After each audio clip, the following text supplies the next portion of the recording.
Deuxième partie de l'Africa Newsroom. Je suis toujours avec Antoine Louis Rodriguez Kendrick, écrivain, Joseph Kanté Koli, président du Parti pour la promotion de la démocratie en Guinée, porte-parole de la troisième dynamique 3D, Loza Selachié, analyste politique. Et on passe tout de suite au reste de l'actualité.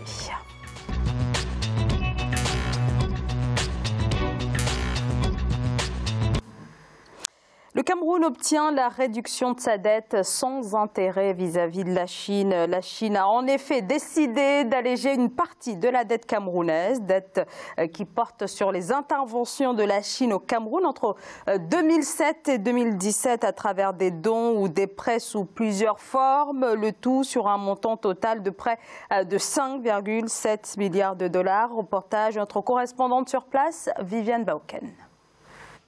Reçu en audience le 18 janvier 2019 par le chef de l'État Paul Biya, l'envoyé spécial du président chinois Xi Jinping était porteur de bonnes nouvelles pour le Cameroun. En effet, le gouvernement de l'Empire du Milieu a décidé d'un allègement de la dette de 45 milliards de francs CFA issus des prêts concessionnels à l'échéance fin 2018. Pour les experts, ce geste permettra de renforcer les relations bilatérales entre ces deux nations. Il faut dire que la dette qui a été allégée ne concerne que les prêts du gouvernement chinois. Ça n'a rien à voir avec les prêts des institutions bancaires et financières comme Exim Bank China, Bank of China, Industrial and Commercial Bank of China. Donc c'est un signe qui va permettre, n'est-ce pas, de réchauffer les relations bilatérales avec le Cameroun, de permettre la continuité d'une bonne collaboration économique. L'ardoise totale du Cameroun vis-à-vis de la Chine s'élève à près de 3 282 milliards de francs CFA. Cet allègement de la dette devrait, selon les analystes, réduire le rythme, l'accélération et l'ampleur totale de la dette qui va sans doute de façon croissante. C'est beaucoup plus difficile pour les institutions financières d'accepter un allègement parce que ça va impacter, n'est-ce pas, sur les ratios prudentiels, les ratios de solvabilité et autres. Donc c'est difficile pour ces institutions-là de concéder au Cameroun un allègement. C'est peut-être possible avec un rééchelonnement, mais il faut le dire que les négociations se poursuivent dans ce sens pour que la dette ne devienne pas illégitime et odieuse. La Chine est le premier partenaire commercial et le premier investisseur au Cameroun dans la réalisation des projets de développement. En 2016, le volume des échanges commerciaux bilatéraux entre le Cameroun et la Chine a atteint le montant de 1510 milliards de francs CFA. Alors voilà donc pour cette dette du Cameroun auprès de la Chine qui annule une dette qui s'élève à 78 millions de dollars, c'est environ 41,5 milliards de francs CFA. Joseph Kanté Koli, est-ce qu'il s'agit là d'un coup de poker pour le Cameroun ou alors les avantages reviennent finalement surtout à la Chine? Mais vous savez, comme on le dit, les Chinois ne font rien pour rien. Ils ont cette stratégie qui leur permet d'être présents sur l'économie africaine partout. Ils sont aujourd'hui en train de prendre beaucoup d'espace dans le cadre des investissements en Afrique, chose que moi je salue parce qu'ils ont réussi à un moment donné à faire barrage à certaines puissances qui n'étaient pas du tout dans le donnant, c'est-à-dire les conventions n'étaient pas du tout respectées à un moment donné. Donc pour le Cameroun, moi je dis que c'est une bouffée de soulagement pour ce gouvernement aujourd'hui qui est en partenariat avec ces Chinois. Mais par derrière, il faut savoir ce que les Chinois vont en bénéficier parce qu'on connaît bien la Chine et sa stratégie d'investissement dans les pays africains. Donc, allègement d'un prêt de 78 millions de dollars. Je pense que c'est derrière, on aura peut-être, l'avenir nous le dira plus. Loza Selachié. Je suis totalement d'accord avec ce que vous dites. Évidemment qu'il y a un intérêt pour moi dans le sens où si quelque chose est gratuit, on doit se demander qui est la marchandise dans cette histoire. Et à mon avis, c'est le Cameroun, que ce soit pour sa position stratégique parce qu'il offre une entrée sur le marché de la région et notamment dans le golfe de Guinée, ou alors ce serait un accès privilégié aux ressources naturelles pour la Chine. Vous avez dit que c'était des prêts concessionnels, donc qui sont accordés à un taux beaucoup plus bas que sur le marché, et malgré cela, le Cameroun n'a pas réussi à repayer sa dette.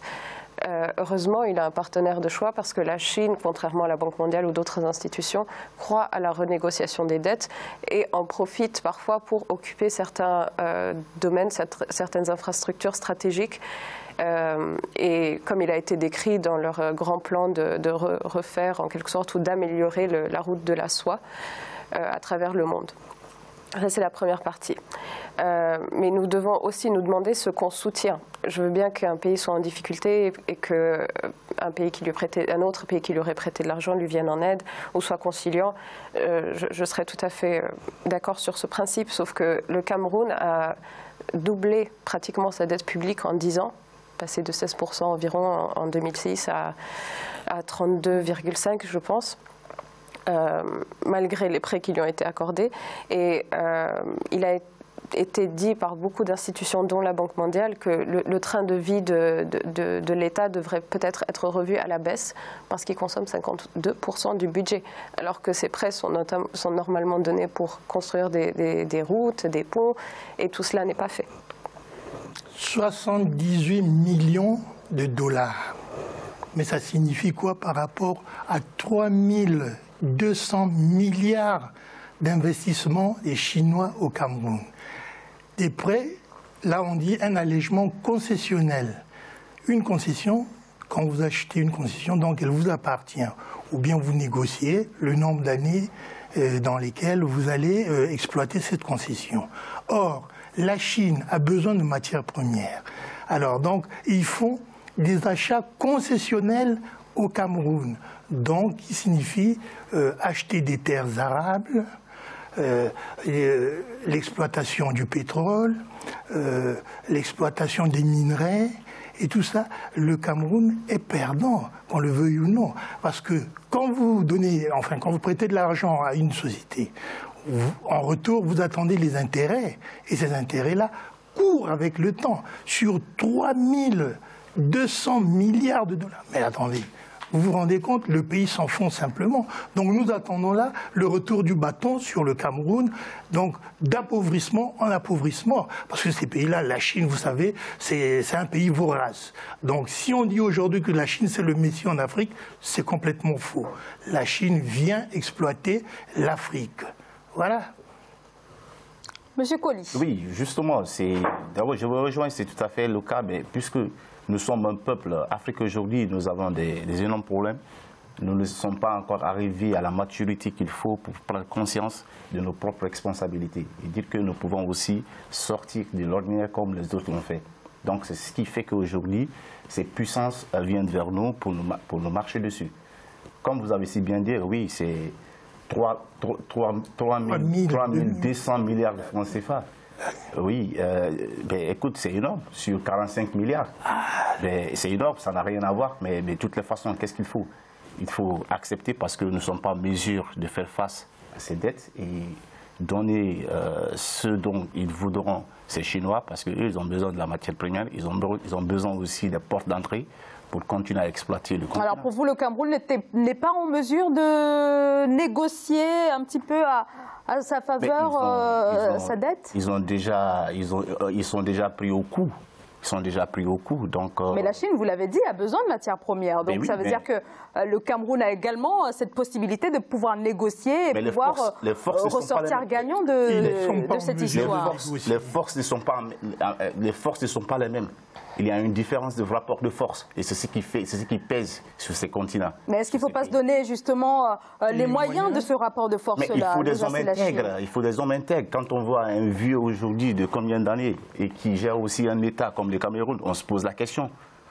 Vous faites bien de le dire parce que quand vous disiez qu'on n'a pas forcément la maturité, enfin dans ce cas-là par exemple au Cameroun, s'il y a bien un chef d'État qui devrait avoir la maturité dans cette région-là d'Afrique, c'est bien M. Biya qui est là depuis 82 quand même. C'est son 7e mandat. S'il n'a pas compris quelque chose, qu'il parte à la limite. Mais là, il est en train de brader son pays. Bon, lui, il a déjà fait ses mandats et il n'a rien à perdre personnellement. Mais ce que la Chine est en train de faire, qu'elle le veuille ou non, c'est financer son train de vie à lui et non pas le pays. Voilà, le problème de l'élection de M. Biya, ce n'est pas vraiment un vrai problème, hein, parce que bon, nous sommes, nous les Africains, d'abord sous le statut de chef de tribu, roi quelque part. Donc, on est en mesure de le laisser au pouvoir jusqu'à la fin de sa vie. Mais néanmoins, nous attendons de lui qu'il fasse ce qui est nécessaire pour mettre la population à l'abri du besoin. Parce que veut le peuple? Manger, boire, dormir et puis subvenir à ses besoins. Mais si un tel président arrive à le faire aujourd'hui en Afrique, on lui dira, bon, mais écoute, reste au pouvoir tout le temps que tu voudras. Mais s'ils sont pas en mesure, alors à ce moment-là, il faut dire seulement, stop, arrêtez, on change. Non, mais moi je pense que, comme l'a dit ma soeur, 7 ans de mandat dans un pays, ça quand même permet franchement de prendre position pour faire des bons deals pour le peuple. Mais comme nous avons constaté ces derniers moments, M. Biya n'est plus en mesure d'apporter ce qu'il faut pour les Camerounais.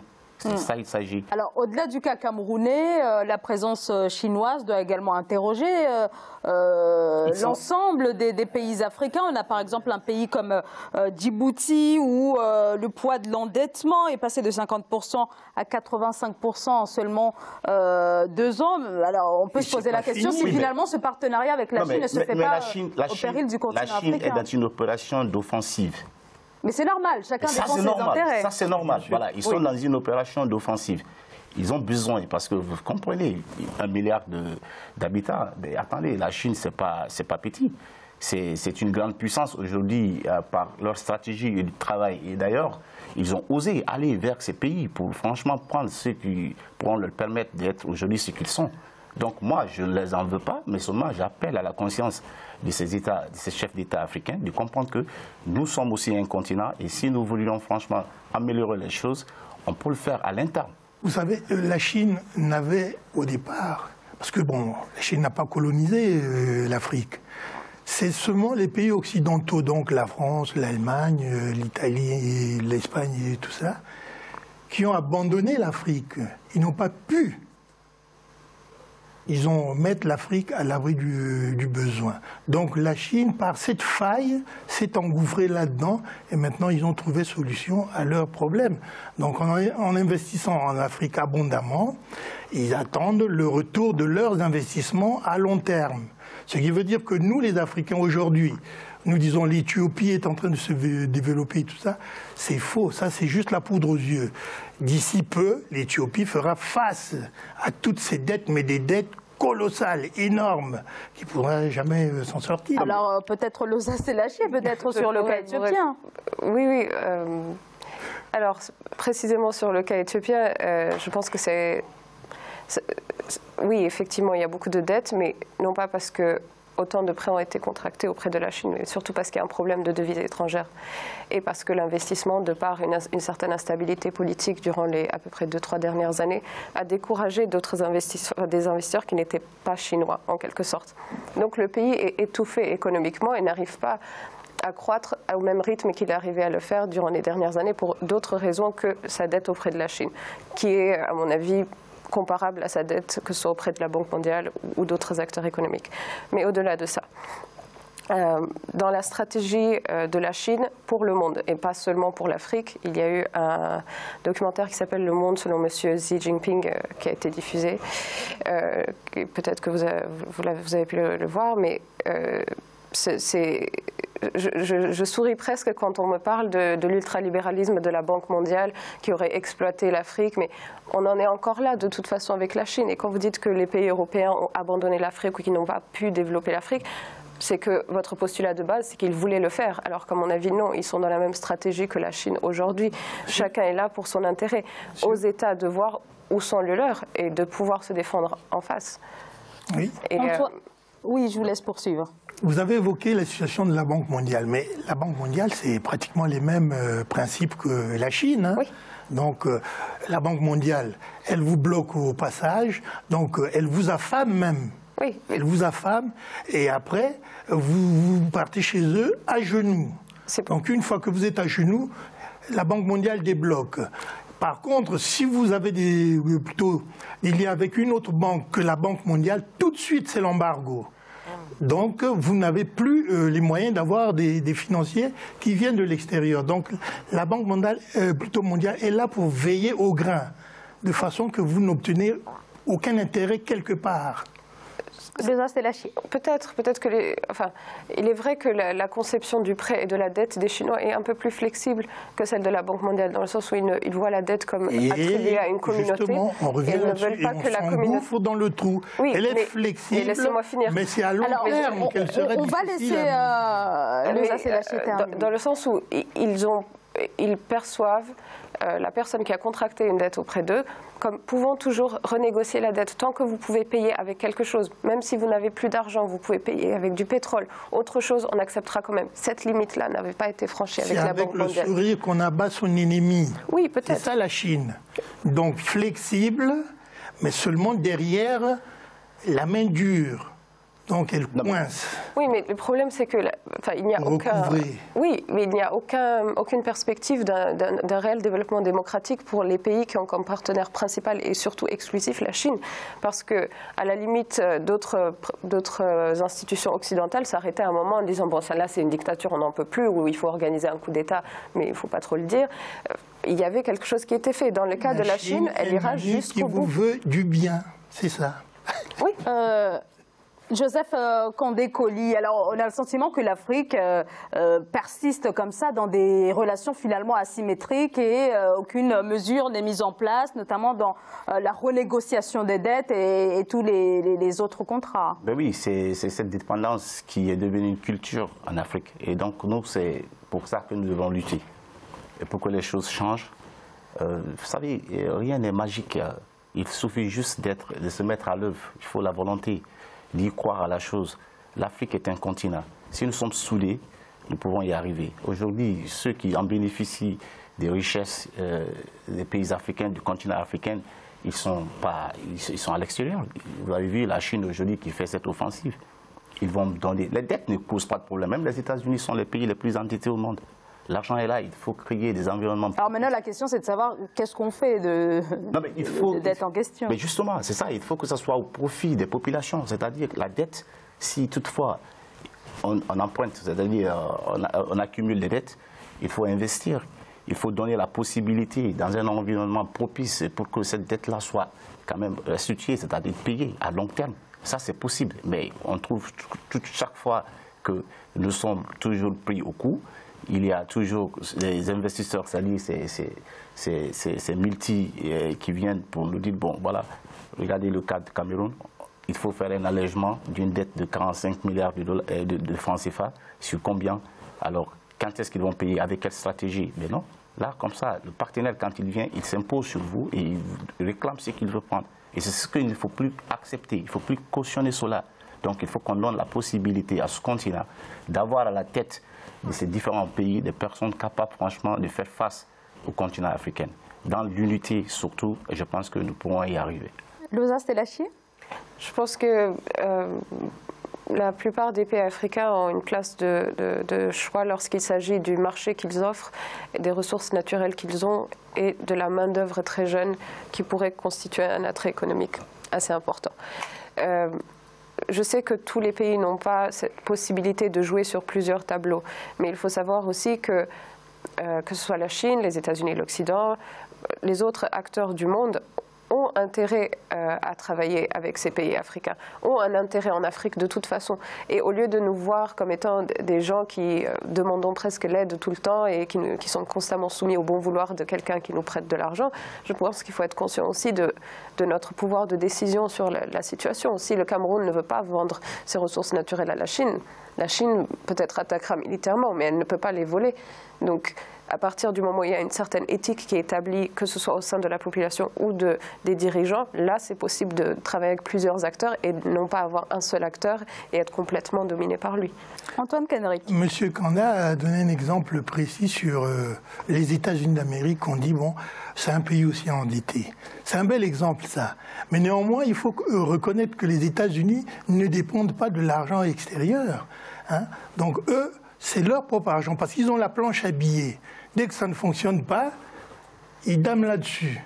Donc, ils reproduisent leur argent. Donc, ils évitent de le reproduire n'importe comment pour éviter l'inflation qui peut aussi couler le marché. Mais néanmoins, c'est eux qui contrôlent leur monnaie. Tandis que nous, on n'a pas la planche à billets. Nous devons demander l'autorisation aux banques mondiales et machin pour avoir de l'argent de francs CFA qui nous est propre. Et nous payons encore des taxes là-dessus malgré la demande de produire du franc CFA. Tandis que les États-Unis, c'est pas le cas. Mais justement, c'est cette dépendance dont je parle. Oui, voilà. Justement, c'est cette dépendance-là. Et alors, il faut... Non, donc l'exemple des États-Unis que vous citez, ils sont endettés. Ça, c'est juste une dette comme ça, superficielle. Hein. C'est pas vraiment le vrai endettement des États-Unis, parce que c'est eux qui ont leur propre argent. Ça, c'est la Chine. Mais quand bien même ces pays-là, ou même que le Cameroun se serait endetté, ce ne serait pas grave s'ils étaient en train de faire quelque chose avec l'argent qui était utile pour le peuple. Bien entendu. Avec l'exemple de la CAN qu'ils n'ont pas pu organiser, c'était une honte pour cette nation quand même. La CAN n'a pas été organisée, c'est pas faute d'argent. Hein. Ils n'avaient pas effectué les travaux. Là, les infrastructures n'étaient pas au point. Non, c'est pas ça le problème. Les infrastructures, vous savez, le Brésil a eu le même cas. Au dernier moment, on disait, bon, le Brésil ne pourra pas... Mais comme c'est un grand pays, ils ont fini les travaux avant même le début de la Coupe du Monde. La CAN, en Afrique, donc... Excusez-moi, pardon, juste une question. Vous dites que le Cameroun a fini des travaux avant que le Brésil l'a fait? Non, ça c'était le Brésil. D'accord, ok. Le Cameroun... En fait, ils étaient en train de construire tous les stades, toutes les infrastructures suffisantes. Mais il y a un problème de fond entre le président actuel de la CAN avec l'ancien Ayatou là, qui était là avant lui. Donc il y avait une distension entre les deux. Donc il faut comprendre quelque part. Mais il n'en demeure pas moins que les infrastructures étaient insuffisantes. Oui, mais ça suit. Non, mais dans le sens, après ça, c'est d'autres considérations. C'est comme quand, par exemple, on dit à M. Biya, ou à quiconque le représente quand il est à Genève, quand on lui dit, mais votre économie est déplorable, mais qu'est-ce qui se passe? Il va dire, oh non, mais j'ai Boko Haram dans le nord, et puis j'ai tous ces séparatistes anglophones, je dépense tellement d'argent, alors que ce n'est pas vrai, c'est son jet privé et d'autres choses qui dépensent cet argent. Donc pour la CAN, c'est la même chose. Certes, peut-être qu'il y a pu y avoir litige, mais si le Cameroun avait fait ce qu'il devait faire en termes d'infrastructure, il n'aurait pas perdu la CAN. Les travaux sont en cours. Non, mais en cours, mais ils ne sont pas faits. Ils ne sont pas faits. Donc, s'ils avaient fait ce qu'ils avaient à faire, ils n'auraient pas perdu la CAN. Ou ils auraient eu plus de moyens pour se défendre. En général, quand il y a une prévision de grands événements comme la CAN, la direction de la CAN met de l'argent, met des moyens. Non, mais mais ils ne l'ont pas fait. Alors, Joseph Kandé-Koli, je sais que vous voulez intervenir, mais on marque une très courte pause et je vous donnerai la parole dans quelques secondes. Merci, à tout de suite.